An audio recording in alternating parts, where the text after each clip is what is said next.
Pero ¿por qué salí yo de la República Democrática del Congo? Rápidamente voy a hablar un poco de por qué, luego voy a entrar un poco en la conferencia que es la resiliencia en la diversidad. Yo salí en Congo en 98, cuando tuvimos la guerra fuerte, que era la entrada de Kabila y la salida de Mobutu, que supuestamente era el dictador, y estuvimos esperando como la llegada de un héroe, ¿no?, que era Kabila. Cuando entra Kabila en 97, en la capital, en Kinshasa, donde yo vivía con mis padres, yo era estudiante en aquel momento, pues empezaron un poco que hoy vais en la universidad, mañana no, hoy vais, mañana no, como cosas así un poco que solía pasar en Congo, que era como normal, pero no con esa intensidad que tuvimos entonces en aquella época. Entonces empezaron un poco las detenciones como arbitrarias. Te detenía, no sabía por qué te detenía, pues te podía tener en el calabozo 2 días o 3 días. Estamos hablando que eres joven, eres un estudiante, cuando sale no vuelves a casa, evidentemente tus padres se preocupan. Entonces se convirtió como hoy tú vas en la universidad, porque en esa época también era un poco obligación. Si tú no ibas en la universidad, te quitaba en la lista de los estudiantes. Quería enseñar que la vida era normal mientras que no había normalidad. Para no hablar en general de lo que pasó en muchas niñas y muchas mujeres, me voy a centrar en lo que me pasó a mí y el por qué mis padres decidieron que tenía yo que abandonar la República Democrática del Congo. Entonces, cuando la primera vez te detiene, pues es como si es el susto, pero no te hace nada, vuelves a casa, lo cuentas a tus padres, te dice tienes que tener cuidado, etcétera, etcétera. Te detiene en ese momento, ¿no?, con otro grupo de estudiantes, pero luego ya cuando se convierte, te detiene, te mete en un calabozo. Los calabozos en Congo no tienen nada que ver con los calabozos de aquí. Ahí es un espacio que a lo mejor tiene que haber 5 mujeres, pues puede meter a 30, 40, 50 personas en ese mismo calabozo. Lo que hace contigo dentro del calabozo, tú lo sabes, pero también cuando te saca fuera de calabozo es otra cosa, ¿no? Entonces mi vida cambió radicalmente, ¿no? De ser una estudiante, una joven feliz, después de todos esos abusos, ya te cambia, porque aunque tú dices, no voy a decir a mis padres para que tu madre no sufra, ¿no? Pero eso se nota, porque los abusos que hemos vivido en Congo, que los quieras o no, tus padres los tenían que saber, porque alguien te tenía que llevar al hospital, ¿no? Porque esos abusos no era solamente te viola, queda ahí la historia, porque muchas veces lo hace con la intención de hacer daño, pero no psicológicamente, pero físicamente. Entonces, cuando ya fue más fuerte, mis padres me dijeron que aquí no puede seguir, porque estaba físicamente como destrozada, ¿no? Que tú no puedes seguir así, porque atacaba más bien a la juventud. En aquel momento, mi hermana era menor de 2 años que yo, porque los abusos que yo vivía, ella también vivía esos abusos, ¿no? Cada una de una forma diferente, porque no íbamos en la misma universidad. Entonces ya cuando mi padre decide que no podemos quedar en esa situación, porque la vida de la familia también cambia. Entonces cuando mi padre tenía algo de dinero a mano para que una persona pudiera salir, entonces como yo físicamente estaba mal que mi hermana, tenía ya un hermano viviendo en Bélgica como estudiante, tampoco no tenía ni casa ni nada porque era estudiante, es cuando me consigue un pasaporte falso para poder salir de Congo, porque para poder ir en la embajada en aquel momento era muy complicado y sigue siendo complicado.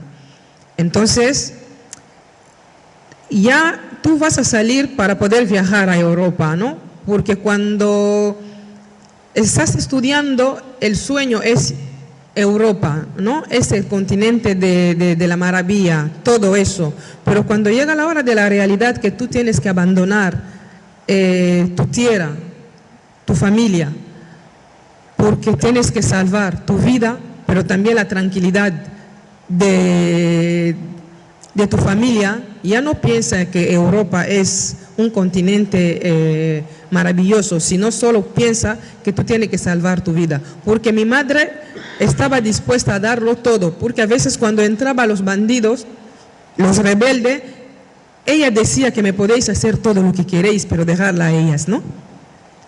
Entonces, tú ves también eso, que una madre tampoco no puede sufrir por ti. Yo creo que eso ya cambiaba mucho el ambiente de la familia, ¿no? Tú no sabes, te quieres protegerte a ti misma o quieres proteger a tu hermana menor o también a tu madre, en fin. Entonces, cuando consigue que yo pueda salir de Congo, salgo de Congo, no había una estructura bien montada que yo voy a llegar en tal sitio, me van a venir a buscar en el aeropuerto, me van a llevar a tal sitio. Solamente mi hermano hizo esos pasos, pero él tampoco no tenía casa. Entonces tenía que llegar en casa de un familiar. Nadie me vino a buscar en el aeropuerto, me busqué la vida hasta ir a la dirección que me dieron. Todavía era joven, no tenía la capacidad de poder hasta ese momento tomar decisiones yo misma, porque siempre había contado con mis padres para poder tomar ciertas decisiones muy importantes. Entonces, si llego en esa casa, me reciben también bien, duermo, el día siguiente pasa una noticia en la televisión que la policía belga estaba deportando a las personas que no tenían documento. Yo había viajado con un pasaporte falso, consciente. Entonces, ¿qué hago? ¿Qué voy a hacer? Todavía físicamente no estaba bien, psicológicamente no estaba bien. Entonces la vecina de la familia donde yo había llegado me dijo, es que en España esas cosas no pasan, según ella. Entonces, pues como me dijo que en España esas cosas no pasan, no tuve ni tiempo de poder avisar a mi hermano que él estaba estudiando en Lieja y yo había llegado a Bruselas. Entonces, el día siguiente, con ese susto, cojo un autobús y llego en España. Pues, llego en la estación de autobuses. No sé hablar español, joven. El 28 de octubre de 98, hacía frío. Yo venía de un país donde hace calor. Entonces yo estaba esperando que me encontrara con mi hermano para poder darme como ropa de frío. No tuve tiempo de verle. Entonces me quedé ahí durante horas y horas, durmiendo, llorando. No sabía qué hacer, no sabía cómo reaccionar, no sabía. Yo creo que fue la época que más lloré, ¿no?, en mi vida. Entonces ya yo no sabía cómo buscar la solución, era solamente quedar ahí en esa estación, dormir allí. Pero ya estaba tan cansada el día siguiente, sin comer, sin ducharme, sin nada. Empecé a preguntar a la gente en francés si me podía indicar un sitio donde podía dormir, ¿no? La gente pasaba, yo veía esos blancos anda tan rápido, entonces la gente pasaba y era como así. La gente no se paraba. Al final, un hombre se paró cuando yo le dije que quería hablar con él en francés un poco mal, que necesitaba un sitio para poder dormir, porque yo no podía más. Entonces me indicó un hotel que estaba cerca de la estación. Entonces el poco dinero que tenía, que mis padres me dieron, me alcanzó solamente para 2 noches a ese hotel. Entonces el hombre del hotel me empezó a decir que tengo que salir del hotel porque yo no tenía dinero. Pero yo sí que tenía una cosa en mí, tenía la fe, que sabía que pase lo que pase, de una forma iba a encontrar una solución. Entonces pregunté a ese hombre si me podía indicar una iglesia. el hombre me indicó una iglesia cerca de la estación. Me fui y yo era como también la primera vez en mi vida que había visto una iglesia cerrada, porque en Congo las iglesias nunca se cierran, de día, de noche. Digo, pero qué raro, una iglesia cerrada, ¿no?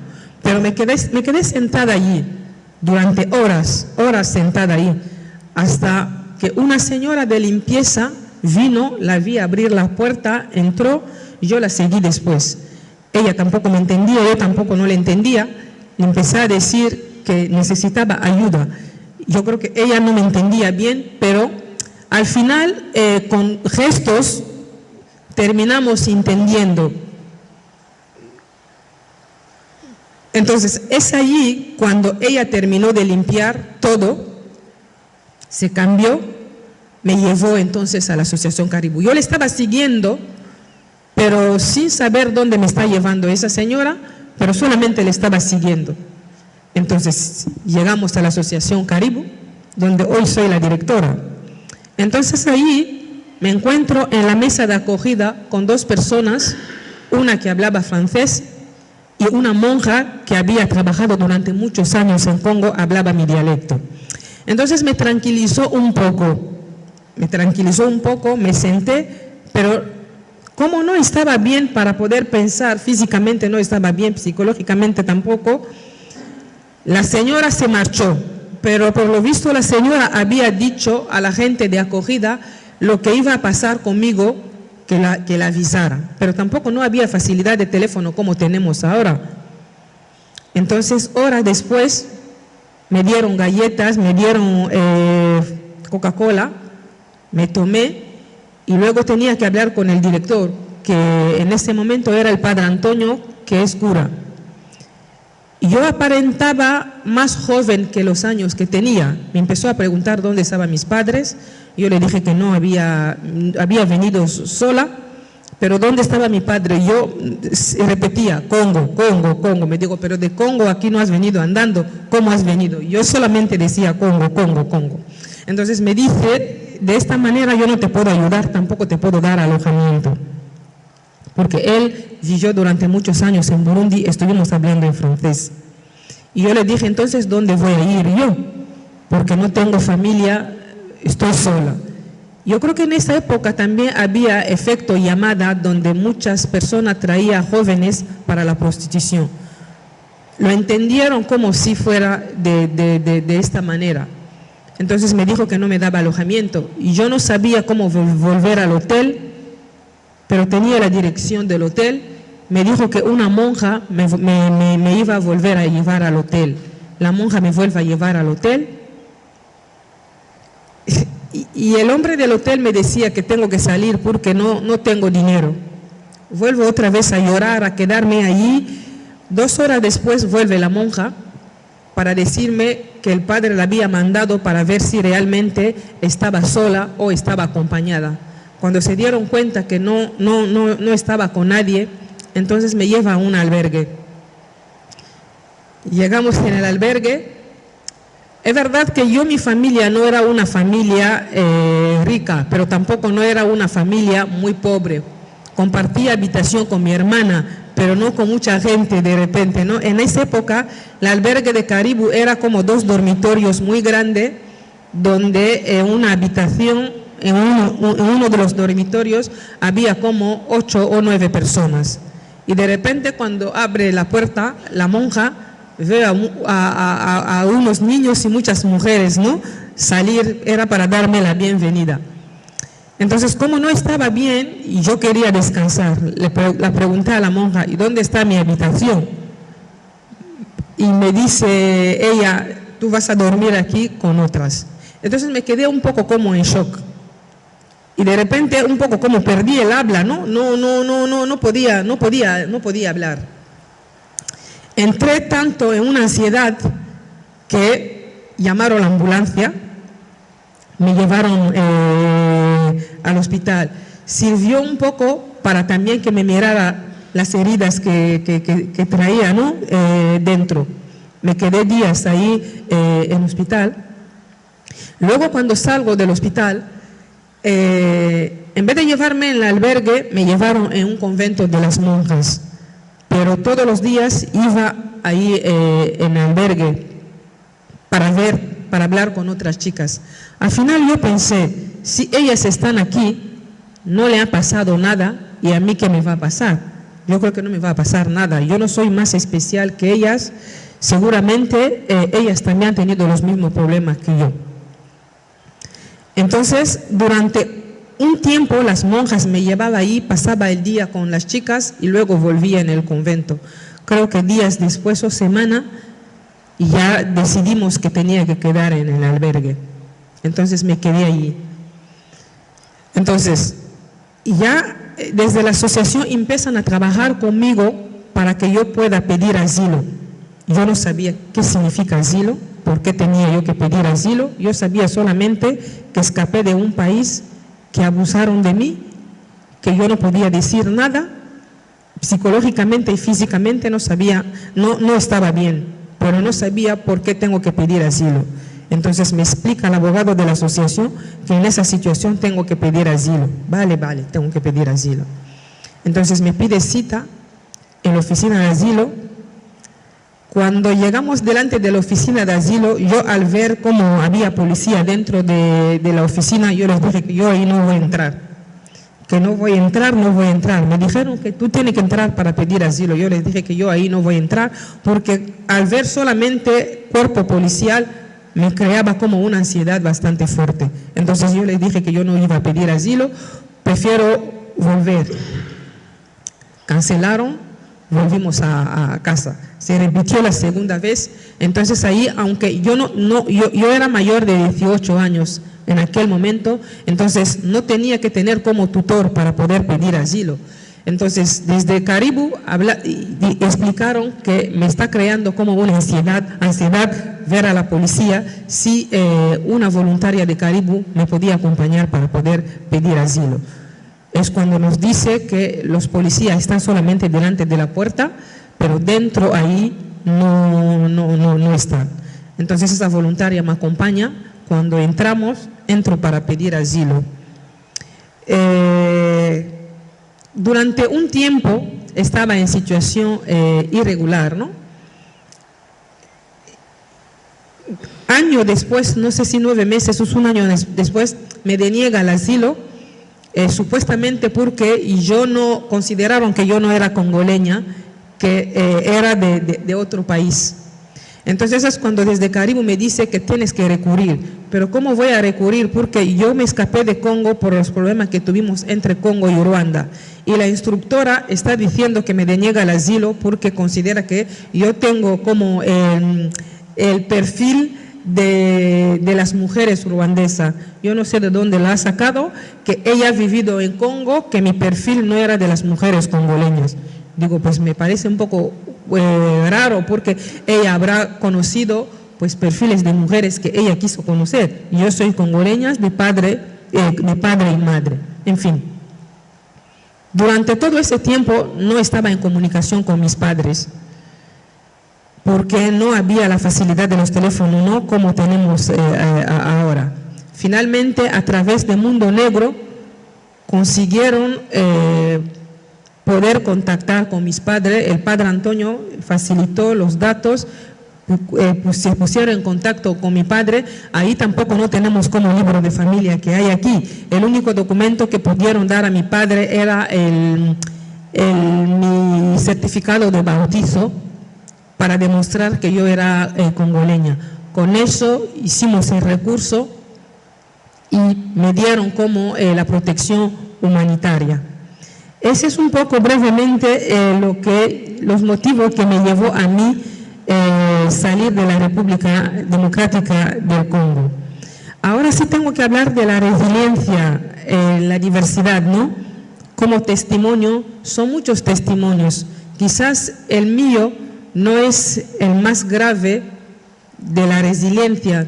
Hay mujeres que han sufrido mucho más que lo que yo he sufrido. Porque cuando hablamos en ese sentido de la mujer africana, África es un continente de más de 54 países, no si contemos también Sahara.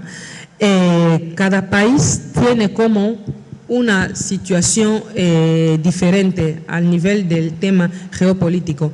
Entonces, no todos los países africanos sufren dificultades de la misma manera o el mismo grado, pero sí hay un elemento en común: la desigualdad que sufren las mujeres es tan grande que esto más o menos hace que las mujeres sean siempre por debajo de los hombres, aunque haya como avance.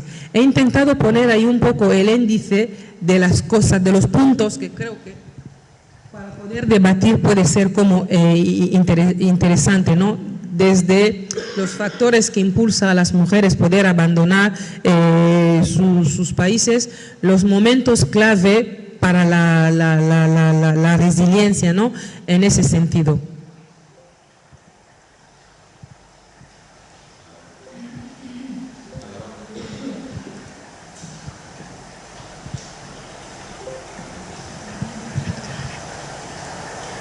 Gracias.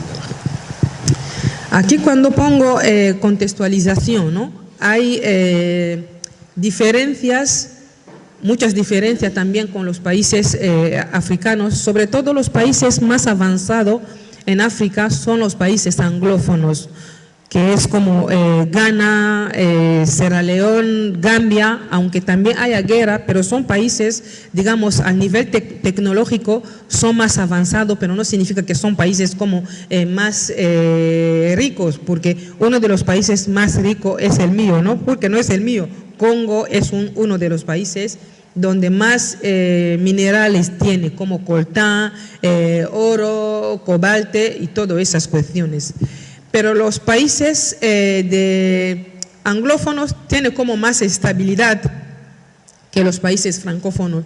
De hecho, estamos viendo que la mayoría de los países que han sido colonizados por Francia, zona de Sahel, ahora mismo tiene problemas porque está teniendo guerra. Tanto Mali, Níger, Chad, son países que más problemas tienen, comparando, por ejemplo, a Ghana y Gambia.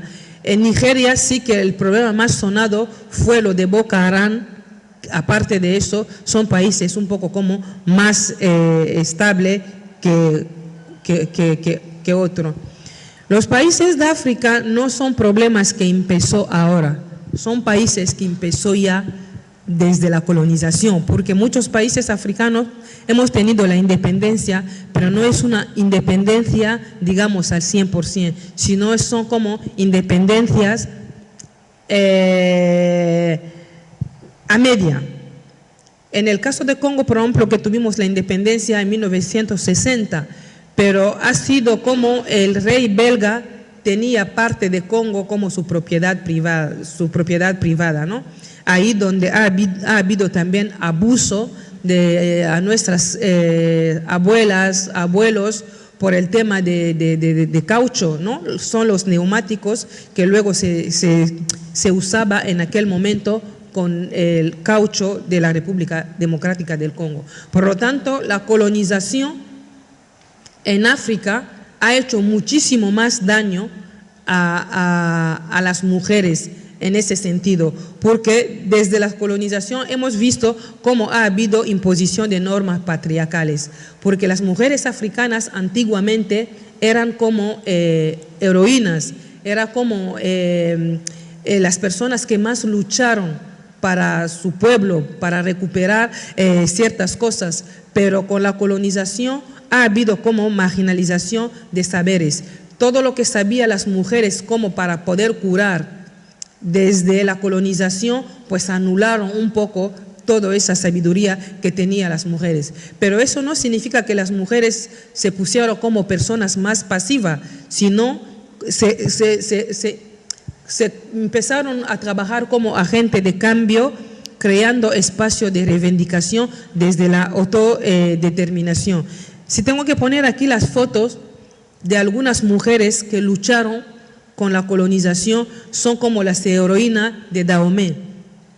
Son mujeres potentes que han trabajado para que los occidentales no le quitaran como sus tierras. La reina Nzinga, por ejemplo, con su niña en la espalda, luchó para que los portugueses no cogieran parte de algunas cosas de Angola, y vemos también Liliana que luchó durante el apartheid, que sonó muchísimo en Sudáfrica, y Amina, digamos, son muchas heroínas que en aquel momento trabajaron para poder recuperar sus tierras y no se quitara tampoco sus tierras. Puede sufrir más las mujeres que los hombres no sufren.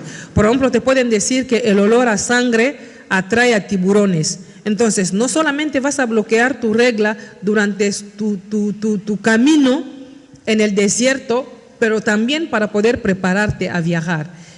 Entonces, tampoco tú, cuando llegas embarazada, sin saber quién ha sido el padre, porque esas mujeres son esclavizadas en el camino, abusadas, sexualizadas. Entonces, cuando llega muchas veces embarazada, no sabe quién es realmente el padre del bebé que tiene dentro. Y te encuentra en una situación, no sabe si quedarte con el bebé. Ahí depende también un poco de la convicción religiosa de cada persona, porque para algunas personas abortar está mal, para otros pues quiere hacerlo porque para ella es un fruto o un bebé no deseado, porque ha sido abusada, violada por más hombres, no sabrá decir a su hijo o a su hija quién es realmente el padre. Entonces es como una frustración que entra en la cabeza de una persona. Todo lo que vive en ese proceso migratorio son cicatrices que muchas veces se puede suavizar, pero nunca se cura. Entonces, la condición de vida, tanto en el camino y también en las fronteras para poder llegar, finalmente cogiendo la patera para poder subir y llegar aquí, son situaciones que muchas veces la gente se hace la pregunta, ¿ha merecido la pena arriesgar todo eso? Depende de cada persona. Hay algunas personas que pueden decir que sí, hay otras personas que pueden decir que no. ¿Por qué? Porque muchas veces, ¿qué es lo que nos encontramos una vez que llegas aquí en España? A veces es la indiferencia, es la incomprensión y también puede ser la ignorancia, ¿no? Mucha gente no tiene la posibilidad de esa escucha activa para poder escuchar a la otra, para ver qué es lo que le ha pasado, por qué ha tomado la decisión de poder abandonar su país. Yo creo que ninguna persona puede arriesgar su vida solamente para poder descubrir un continente nuevo. Eso es imposible. Siempre hay un motivo detrás de cada toma de esa decisión. Hay un motivo humano para poder tomar esa decisión. Yo creo que, pero también, aparte de encontrarse con la desigualdad, la desprotección, el racismo, pero también se encuentra con el banco de personas. Yo en mi caso, si tengo que hablar como Nicole, me encontré con banco de personas, porque la señora que me tendió la mano en esa parroquia no me conocía, no sabía quién era yo. Entonces me llevó a un sitio que me acogieron, que me ayudaron, que hoy soy la directora. Pero sí tengo que hablar como voz de colectivo africano, como directora. Ahí no nos hemos encontrado con banco de personas, porque vemos las puertas cerradas en muchos espacios, sobre todo al mundo de vivienda, mundo de empleo, pero también en la sanidad, porque la sanidad pública no es tan universal como se dice. Te atienden si estás embarazada o eres menor de 18 años, si no, no te atiende. Esas mujeres vienen con una mochila bien cargada, con todo ese camino, con un proceso muy duro, pero muchas veces la puerta tampoco no es de aceptación, sino no es de rechazo. Aquí pongo ilegal. Ningún ser humano es ilegal, pero nos encontramos que nos llama de todos los nombres. Yo he pasado de las traumas que tenía cuando llegué aquí en España, porque llegué en el mes de octubre. Aquí en diciembre hay como petardos, ¿no? Que la fiesta. A mí hasta hoy me sigue asustando los petardos. Sueño como si fuera como bomba. Pero de la misma manera que me pasa con Petardo, pero ya de la policía ya no me pasa, porque ya llevo tiempo, tengo la nacionalidad española, aunque seguimos teniendo la incertidumbre con todas las extremas derechas que están irrumpiendo, ¿no? Pero por lo menos te da tranquilidad. Yo en aquella época era cuando pasaba la ambulancia, daba igual que sea bombero, que sea ambulancia, pues te empezaba a ir corriendo, porque pensaba que era la policía, que te van a parar, que te van a pedir la documentación. Hasta hoy día hay gente que sigue viviendo en esa situación. Pero ¿qué quiere decir? A eso no nos limitamos solamente a lamentarnos, que he sufrido eso, me ha pasado eso. Muchas personas hemos transformado esa tragedia en oportunidad. Yo creo que no es fácil poder vivir lo vivido, no tener nada y tener una capacidad de poder recuperarte y ser también como vos, ¿no? Y no soy la única, hay más mujeres. Voy a hablar de mujeres porque hoy es el 8 de marzo, ¿no? Es nuestro día, pero también hay hombres que se han adaptado. Pero las mujeres, yo creo que muchas que hemos vivido eso, hemos podido buscar un hueco para poder también voz de otras mujeres. Donde muchas personas piensan que no hay oportunidad, hemos podido transformar esa situación en otra realidad. Porque yo sí pienso de tener que sanarme físicamente y psicológicamente a poder recuperarme y hacer voz, se nota ahí un poco la resiliencia que solemos tener las mujeres en ese sentido. Entonces, todo eso nos lleva a poder tendernos la mano mutuamente. Hay un punto de partida muy fuerte que es la interculturalidad, porque aquí la interculturalidad nos une a todas, a todos, ¿no?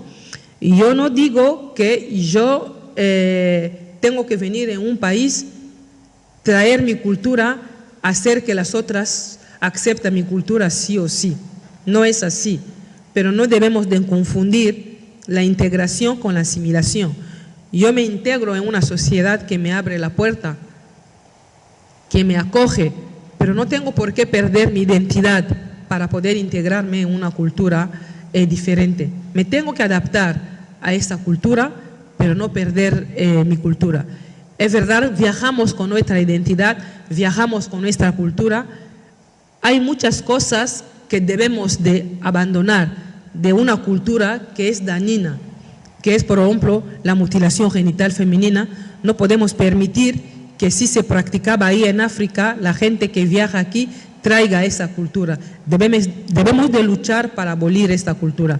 El tema de matrimonio forzoso, el tema de planchado de mama, el tema de engordar a las niñas antes de casarse, son todas esas culturas que debemos de decir entre todas, no podemos continuar. Debemos de abolir esas culturas. Pero las buenas culturas, yo creo que desde aquí, si tu cultura es buena, pues mi cultura también es buena. Hay que respetar y tener ahí como una tercera cultura que nos une un poco como a todas. No minimizar la cultura de otra persona, porque es un poco como adoctrinar a la otra persona. En esa sociedad es complicada poder adoctrinar a una persona. Debemos de, porque al final no tiene que haber migrante eternamente. En algún momento esos inmigrantes también son de aquí. Entonces la aceptación debe de ir un poco en esa línea. Pues nos ha llegado a decir que no hay españoles negros. Es cierto que no hay españoles negros, pero yo creo que ahí tampoco no se trata de querer buscar ser español o no ser española, ¿no? Porque si ponemos a 3 generaciones diferentes aquí, de hecho tuvimos una conferencia no hace mucho con 3 personas de generaciones diferentes, donde una ha nacido aquí, una llegó aquí con menos de 5 años y yo que llegué con más de 18 años. La manera de pensar, de ver las cosas también suele ser diferente. porque una persona que ha nacido aquí se siente de aquí. No puedes pedir a esa persona que se adapta, porque es de aquí. Entonces es como si vas a pedir a una niña española que se adapta. Quizás se pueda adaptar en otros espacios de la vida, pero no en su cultura, porque es de aquí. Ahora, una persona que ha llegado aquí con menos de 5 años, te va a llegar que mis padres son de tal país, pero quizás ella no se siente ni del país de sus padres, ni de aquí. Está continuamente en la búsqueda de su identidad. Y yo sinceramente me siento de la República Democrática del Congo. Aunque España me acogió, y yo cuando estoy en Congo alabo a España, hablo de España, aquí también en espacio doy las gracias a lo que España ha hecho por mí, pero yo sigo siendo congoleña. No puedo decir que soy congoleña con la nacionalidad española. Eso sí me pregunta, pero de entrada si me pregunta de dónde eres, voy a decir que soy congoleña. Ahora, si la conversación sigue, voy a decir que sí tengo la nacionalidad española. Por lo tanto, debemos de diferenciar todas esas cosas, si no es un poco difícil poder trabajar con ese colectivo, porque dentro del propio colectivo afro también tenemos nuestras diferencias. Hay personas que se consideran como personas racializadas, personas afrodescendientes y personas africanas. Y hay que respetar todos esos espacios, como cada persona se quiere llamar. Yo creo que desde aquí también debe de valorar esas diferencias. Hoy estamos celebrando el 8 de marzo. Habrá 2 manifestaciones, sabemos que habrá 2 manifestaciones. Hay diversidad. Cada persona se identifica como se quiere identificar. También desde el feminismo occidental con el feminismo africano debe de haber esa diferencia. Hay una cosa que nos une a todas como mujeres, pero también la lucha suele ser diferente. Hay que incorporar lo que es la interseccionalidad. No se puede trabajar con un colectivo de la misma manera que otro colectivo, porque a lo mejor una mujer latina no necesita aprender español, pero una mujer africana sí. Por lo tanto, hay que incorporar ciertos elementos con los códigos culturales para poder diseñar bien los itinerarios de las personas, para poder trabajar con ellos dignamente. Aquí pongo crear una narrativa diferente, porque para poder crear una narrativa diferente tiene que venir también desde los medios de comunicación. De la misma manera que muchas veces yo llamo a los medios de comunicación para decir gracias, os habéis portado bien, pero de la misma manera les llamo para decir es que estáis deshumanizando a las personas cuando estáis hablando de números, porque muchas veces cuando habla de las muertes en patera, habla sin sentimiento, como si estuvieran hablando solamente de números, pero son personas. Esas personas tienen nombres y apellidos, tienen familia también que le duele la pérdida de esas personas, porque primero muchas veces son enterrados en tumbas sin nombres, porque muchas de ellos desaparecen en el mar, son sepultados en el desierto, pero encima cuando se tiene que hablar de ellos, habla solamente como si hablaran de los números. Yo creo que no se trata de eso. Yo creo que no hay un ser humano de primera clase y otra de segunda clase. Da igual su color de piel, yo creo que todos somos seres humanos. Cuando se habla de personas, se debe de valorar también la lucha, ¿no?, de esas personas para poder llegar aquí en ese suelo. Por lo tanto, yo creo que el respeto debe de estar ahí. Yo creo que crear esa narrativa nueva no solamente es de los españoles hacia las personas migrantes, también de los inmigrantes hacia las personas aquí, porque muchas veces cuando hablamos de racismo solemos generalizar. De la misma manera nosotros no queremos, cuando se habla de migrante, se generaliza, cuando se habla de delincuentes, pero también de la misma manera, cuando hablamos, no podemos generalizar el tema de racismo como metiendo a todas las personas españolas en el mismo saco. Pero sí debemos de reconocer que hay un racismo institucional, hay un racismo estructural, porque viene desde arriba. está diseñado las cosas desde arriba para que se nota ese racismo. Voy a dar un ejemplo concreto porque cuando llegaron las personas ucranianas vimos cómo se diseñaron mecanismos express para que esas personas pudieran integrarse bien, pero ese mecanismo nunca existió, nunca existe con otros colectivos cuando llegan aquí en España. Por lo tanto, ese racismo no es tanto de la sociedad civil, sino es del propio sistema. Por lo tanto, lo dice la escritora Chimamanda, ¿no? No hay un guión único de las personas africanas, no hay un guión único de los inmigrantes. Se debe de trabajar también desde las necesidades expresadas. No todas las mujeres llegan, son analfabetas. Hay algunas que tienen sus estudios, vienen aquí para mejorar su futuro. Evidentemente también huye de hambre, de guerra, pero yo creo que es importante analizar, hablar desde las causas reales, el por qué esas personas huyen de sus países. Yo creo que los testimonios siempre han tenido una densidad muy importante para poder aterrizar lo vivido, pero también yo creo que la propia voz migrante cada vez sirve para poder participar en mesas, para poder aportar un plus. No se debe de hablar de migrante sin los inmigrantes mismos. Yo creo que los problemas que tienen las personas migrantes los sabemos las personas inmigrantes. Yo siempre digo que el trabajo en equipo es fundamental. Trabajar entre equipo de profesionales migrantes y equipo de profesionales de aquí para poder hacer incidencia política siempre es positivo para poder avanzar, pero no se puede tener a las personas migrantes solamente para experiencia de vida.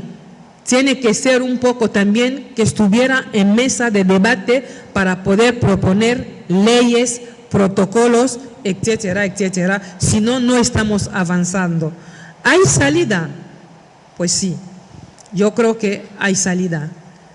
Hay salida, yo tengo esperanza que hay salida, porque hoy son las propias mujeres migrantes que están teniendo voz en los espacios. Es verdad que durante mucho tiempo hemos luchado para buscar esta voz, estamos consiguiendo esta voz, pero solo queda que esas voces lleguen en las agendas políticas. Yo cuando llegué aquí pensaba, ¿hay referentes africanas? Pues no veía ninguna. En medio de comunicación sí veía a Francine Galvez que daba la noticia, pero yo decía, pero yo estoy buscando referente, unas mujeres que yo puedo decir que bueno, me identifico con ellas por la lucha y tal, porque también al final queremos dejar como un legado, porque no vamos a ser las mismas mujeres de siempre que hablamos en espacios públicos. Entonces empezar a indagar, a buscar un poco también en otras comunidades, me di cuenta que somos muchas mujeres, desde maestra, profesora, ama de casa, periodista, activistas, artistas, cantante. Al final me di cuenta que hay como más mujeres que dan voz a lo que quieren cambiar las historias de vida de otras mujeres, porque al final ahí se ha creado un poco lo que es el empoderamiento de sororidad, ver en los ojos de otra mujer si ella ha avanzado, ¿por qué yo no he avanzado? A mí me alegra mucho cuando las jóvenes me dicen, quiero ser como tú. Es una responsabilidad, ¿no? Porque yo siempre digo que un ser humano no fracasa, pero el proyecto de vida de una persona puede fracasar. Pero que la juventud te tenga como referente es un peso que tú tienes que decir, yo aquí tengo que dar lo mejor de mí para que esa juventud tenga como un legado claro. Pero al mismo tiempo también es una responsabilidad a nivel de la administración de aquí, porque cuando tu comunidad está fracasando, te pregunta a ti también qué es lo que ocurre con tu comunidad. Entonces, hemos montado un poco la formación de las facilitadoras comunitarias para que las propias mujeres migrantes sean voz dentro de su propia comunidad, para poder tener también una aceptación. Que no haya motivo de un rechazo, que desde la comunidad hagamos las cosas bien, pero si hay racismo, que no tenga un motivo de poder decir esa gente están haciendo las cosas mal. Que hable realmente de lo positivo, de lo que estamos aportando las personas migrantes, ¿no? En ese sentido. Yo creo que para poder avanzar en normas, en leyes, España ha avanzado mucho, en protocolos, en pactos, como hubo el pacto de migración ordenada, regular y segura. ¿Esos pactos realmente benefician a las personas migrantes o el gobierno quiere tener esos pactos para poder hacer bien su trabajo? Yo creo que aquí, yo siempre lo dejo claro, las personas migrantes muchas veces nos sentimos en el limbo, hay incertidumbre, pero yo creo que todos los partidos políticos aquí en España, de una forma, han ayudado, pero también han hecho mucho daño a la migración. Si tengo que hablar, por ejemplo, de la devolución en caliente, ha sido obra de PP. Si tengo que hablar de los CIES, ha sido obra de PSOE. Entonces, también cuando vemos la ley de sí o sí, es una ley estupenda, pero si se lee en letra pequeña, tampoco beneficia a las mujeres migrantes. Aquí estamos hablando también que hay muchas mujeres migrantes que sufren abusos, no tienen voz para poder decidir, denunciar, porque la situación administrativa muchas veces va por encima del bienestar de las personas. Por lo tanto, yo creo que aquí es más bien la sociedad civil que debe de tener esa fuerza de poder trabajar codo con las personas. Personas que trabajan con personas. No podemos dejar todo entre las manos de los gobiernos, porque al final también son personas. Somos personas que debemos de diseñar cómo debemos de trabajar con las personas. Tú, cómo considera a tu vecina, cómo puedes aportar, y también la vecina que te escucha, cómo quiere integrarse en una sociedad que la acoge.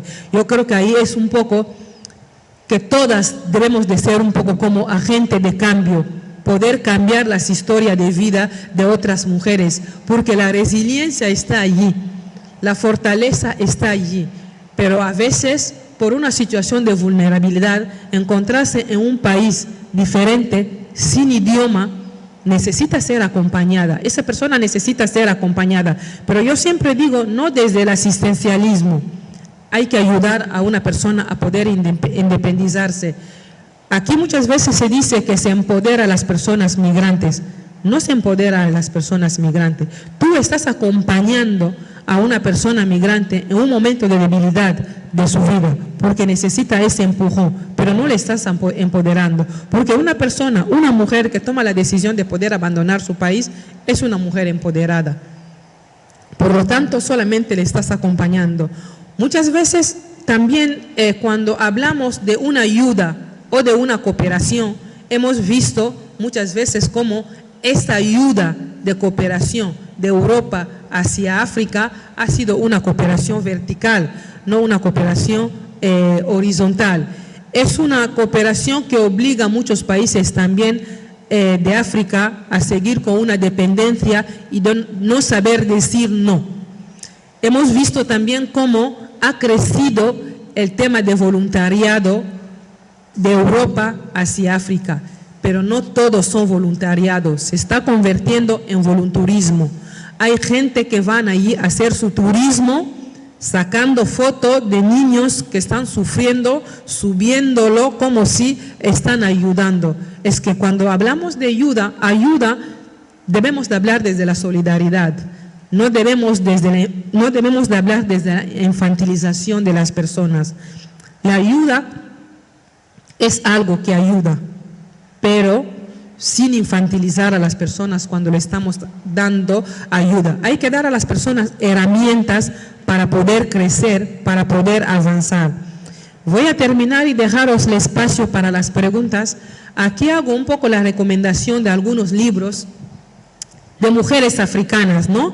Donde Chimamanda habla del peligro de la historia única, porque tendemos a hablar de la mujer africana como algo uniforme, que todas son analfabetas, son así, y luego más allá de la jovialidad, donde habla un poco del feminismo, la diferencia del feminismo de Occidente y la diferencia del feminismo aquí. Luego hablo de Nicole Dongala, que es mi libro, luego uno te voy a dejar, luego voy a dejar a Nati, que es de Nicole Dongala, de inmigrante a mediadora intercultural. Es un poco, no solamente es mi testimonio personal, pero también era un poco ir dejando también al legado a la juventud para ver que sí se puede, ¿no? Y luego uno de Ken Bugul, que habla de la poligamia.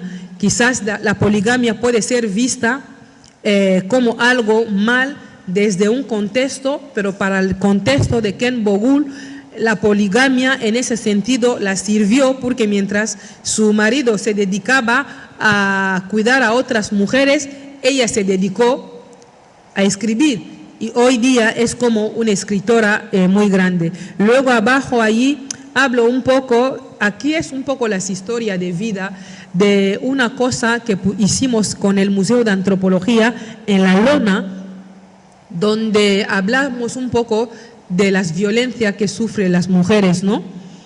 Desde el matrimonio forzado o donde las mujeres hablaron de sus experiencias, mutilación genital femenina y también las mujeres, porque muchas veces aquí se habla solamente de las violencias visibles, pero hay violencias todavía más crueles que no se están hablando, como por ejemplo forzar a las niñas a engordarse antes del matrimonio o planchar a las tetas a las jóvenes que empiezan a tener teta para que no tenga, no tenga un poco como tetas o no sé cómo llamarlo, que llama la atención a los hombres. Son prácticas que todavía siguen existiendo, pero desgraciadamente cuando no son tolerancias cero, son prácticas que no se habla. Por lo tanto, hay que ir más allá un poco solamente de las violencias visibles, ¿no?, que se suelen hablar, ir más allá de las violencias que todavía están matando, que están anulando a las mujeres, que no se habla. Luego también solo voy a dejar, son las cartas que hicimos como palabra de olvido. Aquí es como también los momentos de mi yo sin mí, donde muchas veces las mujeres abandonaron, no porque una mujer quiere que la viola, pero a veces no hay ninguna solución que te deje que haga como cada uno lo que quiere, porque o es la vida o es la muerte. Entonces, en el momento que muchas mujeres han sentido que soy yo, que soy viva, pero en algún momento no me sentí como yo. Entonces, en esa tarjeta hemos hecho un poco todas las violencias que sufren las mujeres, tanto en sus países de origen, en el camino, como aquí. Y para terminar, os voy a leer una carta que escribí hace años, que llamo Carta de las Madres de África Negra. Yo cuando estaba escribiendo esta carta, realmente estaba por una obra de teatro que se llama Quilombos, el pueblo negro grita libertad. Era una obra de teatro de Brasil y que lo adaptamos en el concepto africano. Entonces, cuando me pidieron hacer una cosa, yo decía, no sé qué hacer. Mi participación, es verdad que yo soy cantante, pero aparte de actuar como cantante en esta obra, me pidieron algo más, ¿no? Entonces escribí la carta, para que entendáis un poco desde dónde viene la resiliencia de las mujeres y por qué es necesario esa resiliencia, ¿no? La carta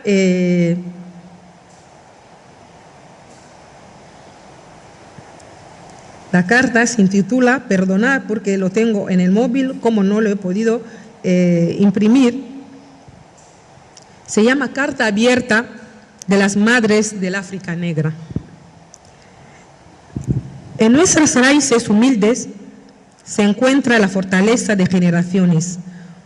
Muchas de nosotras hubiéramos querido ocupar un lugar en los bancos de la escuela, ese sagrado espacio donde se forjan los sueños. Sin embargo, ese derecho nos ha sido negado y con él la oportunidad de transformar nuestras vidas y la de nuestros hijos y hijas. En nuestros países, la brecha entre la riqueza y la pobreza es abismal. Los hombres son valorados, mientras que nosotras las mujeres seguimos siendo relegadas a un segundo plano, despojadas de nuestra voz y de nuestra dignidad. Las instituciones, con su estructura piramidal y patriarcal, perpetúan la opresión, legitimando la autoridad masculina sobre nuestra existencia. Y en medio de esta lucha, muchas de nosotras seguimos sufriendo varios tipos de violaciones, como siendo entregadas en matrimonio a una edad dolorosamente temprana, con nuestros sueños frustrados o perdidos antes de florecer. ¿Saben cuántos de nuestros niños, niñas, carecen de acceso a la educación? 46 millones. ¿Qué hay de aquellos pequeñas que se acuestan cada noche con el estómago vacío, soñando con una mañana que a menudo nunca llega? ¿Han presenciado la desgarradora realidad de ver morir a un hijo, a una hija, por la inclemencia del hambre? Cada minuto, un niño en África pierde la vida a causa de la malaria. Cada 5 minutos, otro niño se apaga por culpa de la tuberculosis.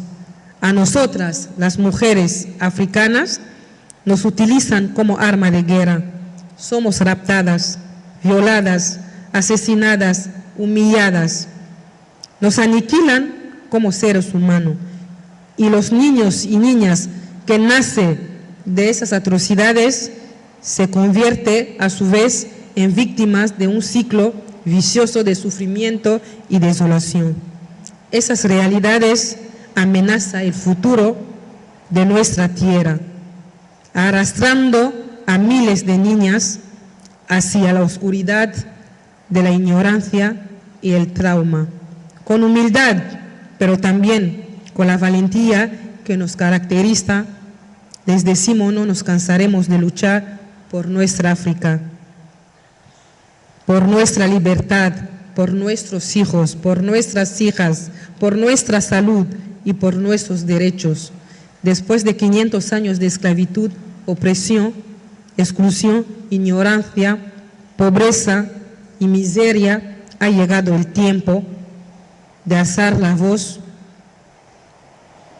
para nuestra justicia, que para algunos puede no ser legal, pero no existe un jurista en el mundo que nos diga que no es legítima.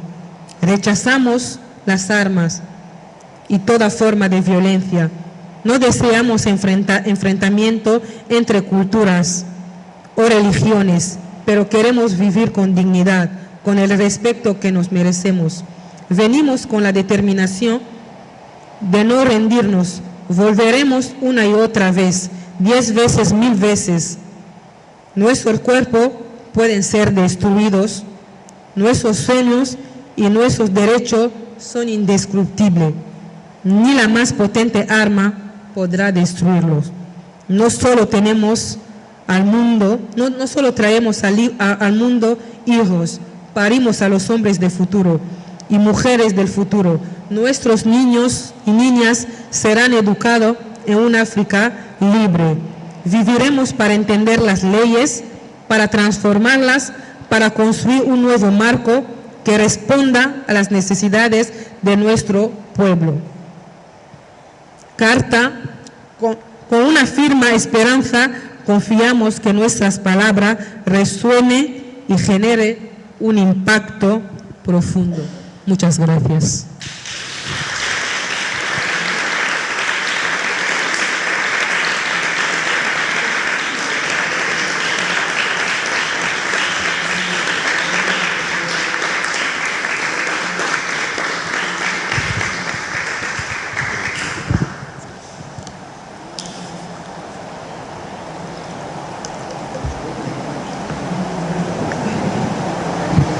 Bueno, muchas gracias, Nicole. Tenemos un ratito para hacerle alguna pregunta. Te dejo el micrófono. No sé si te vamos a escuchar. Preferiría que lo hicieras en alto, por favor, porque el ruido del techo... Hola, buenas. Es de política, hablaste de política migratoria en España y mi pregunta es, desde su experiencia, ¿cómo evalúa las actuales políticas migratorias en España y qué cambio propondría para facilitar una integración equitativa de mujeres migratorias, o sea, migrantes africanas, y no solo africanas, sino también de cualquier parte del mundo? Porque yo también no soy africana, pero soy dominicana y también soy inmigrante.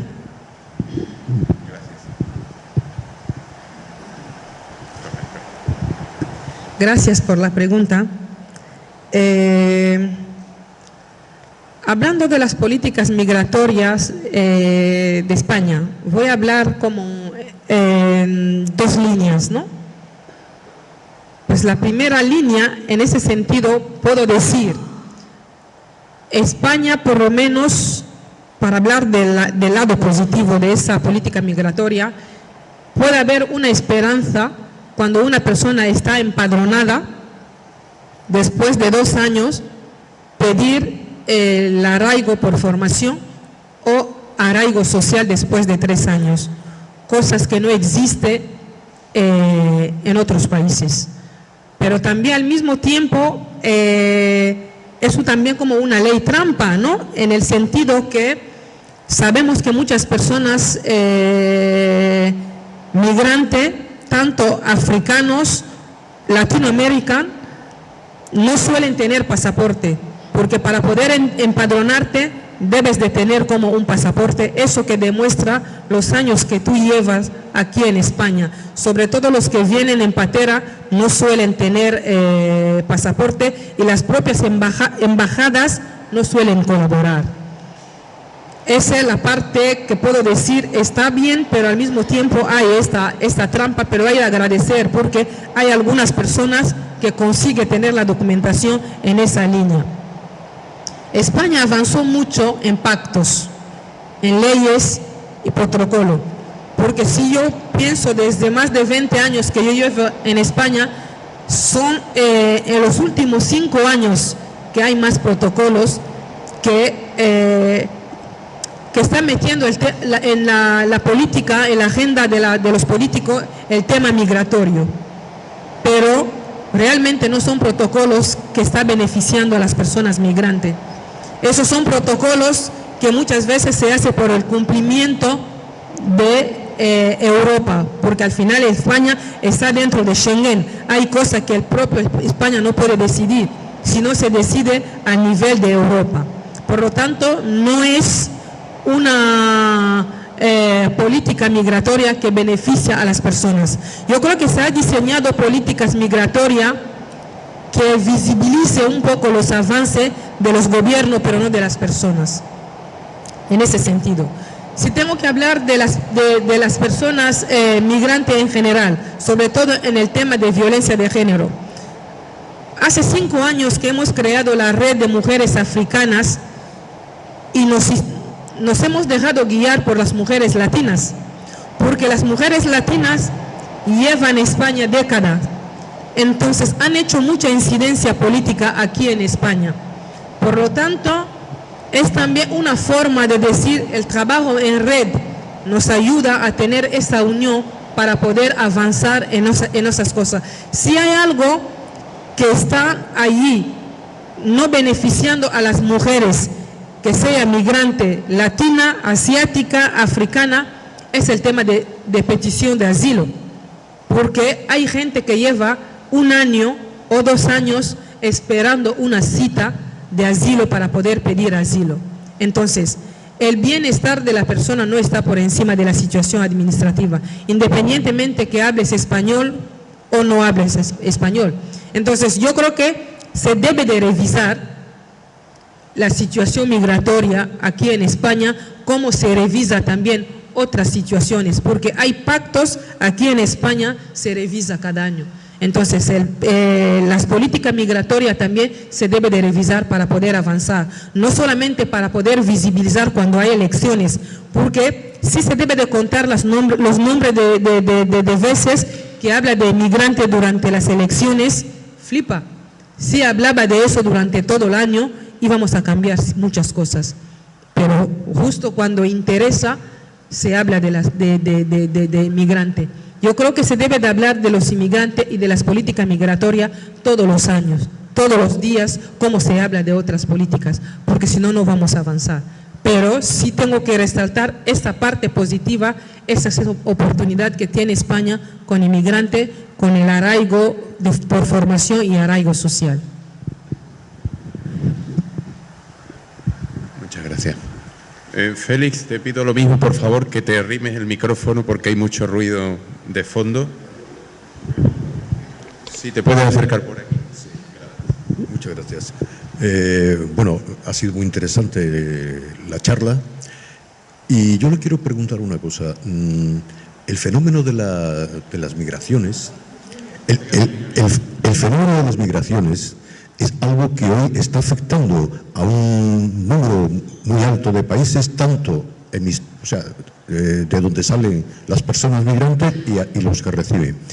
Desde su punto de vista, ¿cree que sería viable establecer algún tipo de protocolos, de ayudas en los países de origen para evitar esas migraciones?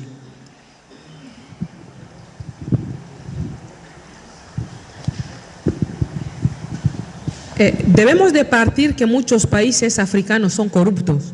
Entonces no podemos condenar solamente a Europa por los males que está pasando en África, que hace que la gente huyan para poder venir en Europa. Primero son los propios gobiernos de África que deben de hacer una reflexión, porque ese también es fuga de cerebro, es fuga de la juventud. Si hay digamos, una herencia más potente que quizás África tiene, que Europa no tiene, es esa juventud, la fortaleza de esa juventud y también tierras fértiles. Pero ¿qué ocurre?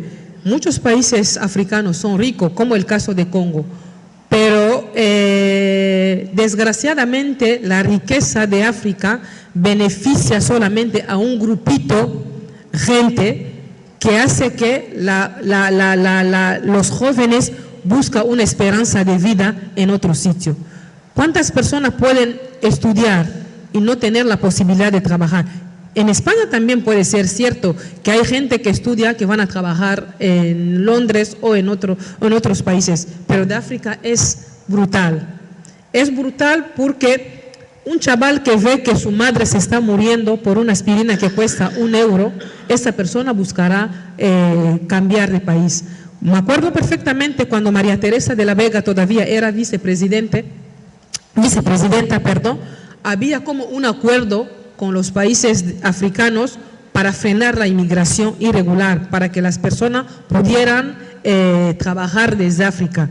Y hubo mucho dinero que se dio en aquel momento, pero parece ser que no llegaron. Muchos de los presidentes comieron el dinero. Pero bueno, eso yo creo que cuando yo hablo de la cooperación horizontal, también a Europa le interesa que tengamos presidentes corruptos, porque eso también beneficia. Estamos hablando del capitalismo, hay mucho dinero por medio de todo eso, porque de la misma manera se habla de tráfico de droga, el tema de migración también es mucho dinero detrás de todo eso. Por lo tanto, a veces nosotros lo vemos solamente así, pero lo que se gana con esa inmigración irregular es mucho dinero.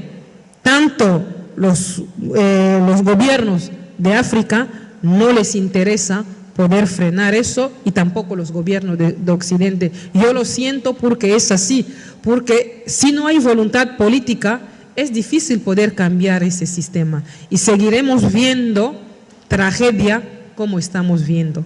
Porque las propias embajadas, cuando hay una persona que ha visto que su proceso migratorio ha fracasado, quiere retornar a su país, incluso para retorno voluntario, los documentos que te pide para que la embajada te lo dé, es un lío. Entonces, podéis denunciar, hemos denunciado, todo eso es como si hablamos con los muros, porque esas personas son representantes de jefes de estados aquí, por lo tanto son intocables. De la misma manera tampoco los gobiernos, porque no solamente el gobierno actual, los gobiernos que han pasado tanto en España como en otros países, no les ha interesado poder resolver esa situación. ¿Por qué? El capitalismo.